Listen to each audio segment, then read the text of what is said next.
गांव की कच्ची गलियों में सुबह का सूरज धीरे धीरे अपनी रोशनी फैला रहा था। पक्षियों की चहचहाहट और दूर खेतों में काम करते लोगों की आवाजें एक सुकून भरा माहौल बना रही थी। इसी गांव में रहता था रामू, एक साधारण सा आदमी जिसकी जिंदगी बहुत बड़ी नहीं थी, लेकिन उसके सपने जरूर बड़े थे। रामू अपनी पत्नी सीता के साथ एक छोटे से घर में रहता था। सीता रोज सुबह रामू के लिए चाय बनाती। एक दिन सीता ने रामू से कहा, सुनो जी, कब तक हम दूसरों के खेतों में मजदूरी करते रहेंगे? कुछ अपना करने का सोचो। रामू ने गहरी सांस ली और बोला, सोचता तो हूँ सीता, लेकिन पैसे कहाँ से लाऊं? कुछ शुरू करने के लिए पूंजी चाहिए और मेरे पास ज्यादा पूंजी भी नहीं है। सीता मुस्कुराई और बोली, छोटा ही सही, लेकिन कुछ तो शुरू करो। मेहनत से सब कुछ संभव है। सीता की ये बात रामू के दिल को छू गई। उस दिन उसने तय कर लिया कि वो कुछ अपना करेगा। अगले दिन रामू बाजार गया। उसके पास बहुत ज्यादा पैसे नहीं थे, लेकिन उसने सोचा कि कम पैसों में क्या शुरू किया जा सकता है। तभी उसकी नजर मैगी के पैकेट पर पड़ी। उसने सोचा, ये तो जल्दी बन जाती है और बच्चे भी इसे बहुत पसंद करते हैं। क्यों ना मैं गांव में मैगी का ठेला खोलूं? रामू घर पहुंचते ही सीता से कहता है, मैं सोच रहा हूँ कि क्यों ना मैं एक छोटा सा मैगी का ठेला लगाऊं। सीता ने मुस्कुराकर कहा, ये तो बहुत अच्छा विचार है। गांव में कोई मैगी या नूडल्स वाला नहीं है और ये एक नया डिश है। गांव के लोग इसे जरूर पसंद करेंगे। देखना सीता, गांव के लोग इसे जरूर पसंद करेंगे और गांव के बच्चे भी इसे बहुत शौक से खाएंगे। मैं कल ही से ठेला लगाऊंगा। रामू और सीता दोनों ही अंदर से बहुत खुश थे, क्योंकि कल से उनकी जिंदगी की एक नई शुरुआत होगी। अगले दिन से रामू ने अपने घर के बाहर ही एक छोटा सा ठेला लगा लिया। शुरुआत में बहुत कम लोग आते थे।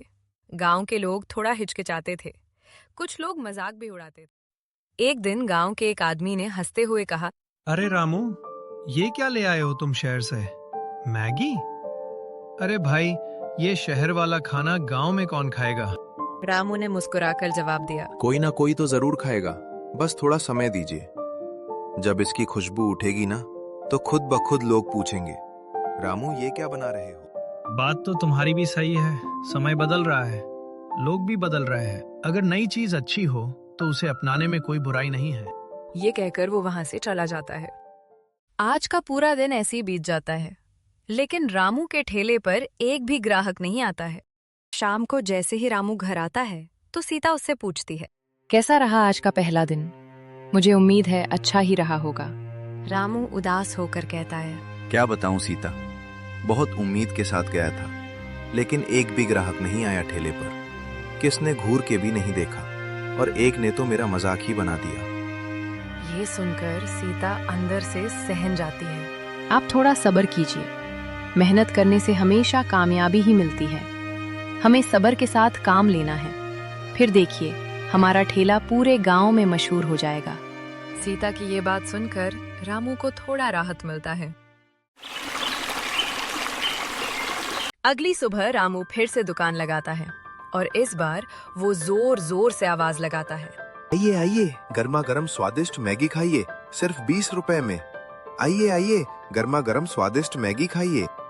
गांव के लोग तो रामू की आवाज सुनते हैं, लेकिन कोई रामू के पास मैगी खाने नहीं जाता है। रामू शाम को जब घर पहुंचता है, तो उसकी पत्नी उसका हाव भाव को देखकर उससे पूछती है, क्या हुआ जी? आज ठेले पर कोई ग्राहक आया?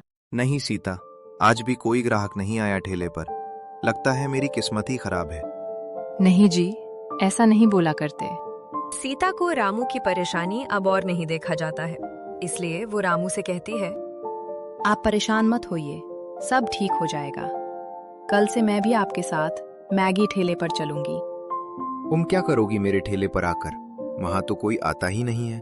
सीता नर्म स्वर में कहती है, हम खुद लोगों को बुलाएंगे, बच्चों को खिलाएंगे। देखना, इससे हमारा टेस्ट भी सबको पता चलेगा और लोग भी सब आएंगे और सब ठीक भी हो जाएगा। ठीक है, जब तुम इतना कह रही हो तो कल से तुम भी मेरे साथ चलना। अगली सुबह से सीता भी ठेले के पास बैठने लगी। जब बच्चे स्कूल से लौटते, तो वो उन्हें प्यार से बुलाती और मुस्कुराकर कहती, आओ बेटा, गर्मा गर्म मैगी तैयार है। घर जैसा स्वाद मिलेगा। एक बार चखोगे तो बार बार आओगे। तुम्हारे जैसे ही बच्चों के लिए बनाया है, साफ सुथरा और प्यार से। आंटी, पर हमारे पास पैसे नहीं हैं। क्या आप मुझे मैगी फ्री में खिला सकती है? हाँ, क्यों नहीं बेटी। मैं अभी तुम्हारे लिए गर्मा गर्म मैगी तैयार करती हूँ। बच्ची मैगी खा के कहती है, वाओ, ये तो बहुत टेस्टी मैगी है। मैं अभी अपने दोस्तों को भी यहाँ लेकर आऊंगा और सबको आपसे ही मैगी खिलवाऊंगा। सच में, इससे तो मजा ही आ गया मैगी खाते खाते। ऐसा स्वाद कहीं और नहीं मिला। हाँ बिल्कुल, तुम अपने दोस्तों को भी यहाँ लेकर आना। बच्चे को खाते देख गांव के बड़े लोग भी रामू के ठेले पर आते हैं और रामू से कहते हैं, अरे रामू भैया, तुम इतने दिन से ठेला लगा रहे हो, लेकिन हमने आज तक तुम्हारे हाथ का मैगी नहीं खाया। आज मुझे तुम्हारे हाथ का मैगी खाने का मन है।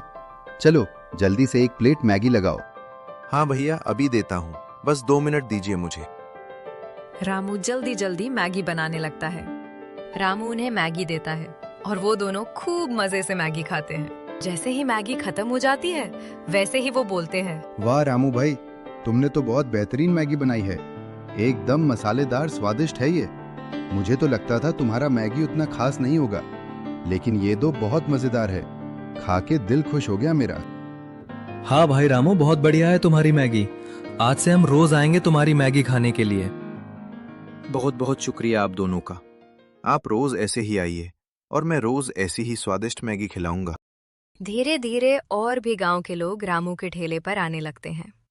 शाम तक रामू की अच्छी कमाई हो जाती है। घर पहुंचते ही सीता रामू से कहती है, रामू, मेहनत कभी बेकार नहीं जाती। आज जो बच्चे हमारी मैगी खाकर खुश हो रहे हैं, वही हमारी सबसे बड़ी कमाई है। सच्ची मेहनत और ईमानदारी से ही इंसान आगे बढ़ता है। अगर हम ऐसे ही दिल लगाकर काम करते रहेंगे तो न सिर्फ अच्छा पैसा कमाएंगे, बल्कि लोगों के दिलों में भी अपनी जगह बना लेंगे। सीता, तुम ठीक कह रही हो। हमें ऐसे ही काम करते रहना चाहिए। मेहनत कभी बेकार नहीं जाती। अगली सुबह रामू और सीता फिर से ठेला खोलते हैं। उनके ठेला खोलते ही गांव के सभी लोग वहां आ जाते हैं और सभी मैगी खाने लगते हैं। लोग खुश होकर रामू की तारीफ करते हैं। वाह भाई रामू, तुम्हारे मैगी में जो स्वाद है, आज तक ऐसा स्वाद मैंने कहीं नहीं चखा है। देखना, तुम एक दिन इस गांव की पहचान बनोगे। बहुत बहुत शुक्रिया भैया, आपकी ये बात एक दिन जरूर सच होगी। तभी वहां पर एक लड़का रामू से कहता है, रामू, तुम इतनी स्वादिष्ट मैगी बनाते हो कि जो भी एक बार खाता है तुम्हारी तारीफ किए बिना नहीं रहता। मेरे मन में एक बात आई, हमारे गांव में जो फूड प्रतियोगिता होने वाला है, तुम उसमें भाग क्यों नहीं लेते? मुझे पूरा भरोसा है कि तुम्हारी मेहनत, स्वाद और हुनर सबका दिल जीत लेंगे, और अगर तुम जीत गए तो इनाम भी मिलेगा और पूरे गांव में तुम्हारा नाम भी होगा। रामू उसके बात का कोई जवाब नहीं देता है, लेकिन सीता का मन प्रतियोगिता में भाग लेने का था। शाम को रामू और सीता घर पे होते हैं तो सीता को उस लड़के की बात याद आई और उसने रामू से कहा, रामू, क्यों ना हमें भी फूड कंपटीशन में भाग लेना चाहिए? अगर हम जीत गए तो हमारा पूरे गांव में नाम हो जाएगा। ठीक है, अगर तुम इतना कह रही हो तो मैं भाग लेने के लिए तैयार हूँ, मगर वहां सब बड़े बड़े लोग आएंगे। वहां हमारी मैगी कौन खाएगा? कुछ दिनों बाद गांव में फूड कंपटीशन का दिन आ गया। गांव के लोग बड़ी संख्या में वहां इकट्ठा हुए। दूर दूर से खास मेहमान आए हुए थे। शहर के जो बड़े बड़े लोग थे वो पहले समोसे वाले की ठेले पर जाते हैं, समोसा खाते हैं, फिर उसके बाद मिठाई वाले की ठेले पर जाते हैं, मिठाई खाते हैं। ऐसे ही 2-3 ठेलों के बाद वो रामू के ठेले पर आता है और रामू से कहता है, लाओ रामू, तुम अपनी मैगी खिलाओ। सुना है पूरे गांव में तुम्हारे चर्चे हो रखे हैं। मैं भी तो देखूं कि तुम्हारा मैगी कैसा है। थोड़ी देर बाद मंच के सामने सभी गांव वाले इकट्ठा होते हैं। इस दौरान शहर की मैडम अपना फैसला सुनाती हैं। दोस्तों और साथियों, अब इंतजार की घड़ी खत्म हुई। जिस पल का आप सभी बेसब्री से इंतजार कर रहे थे, वो पल आखिर आ ही गया।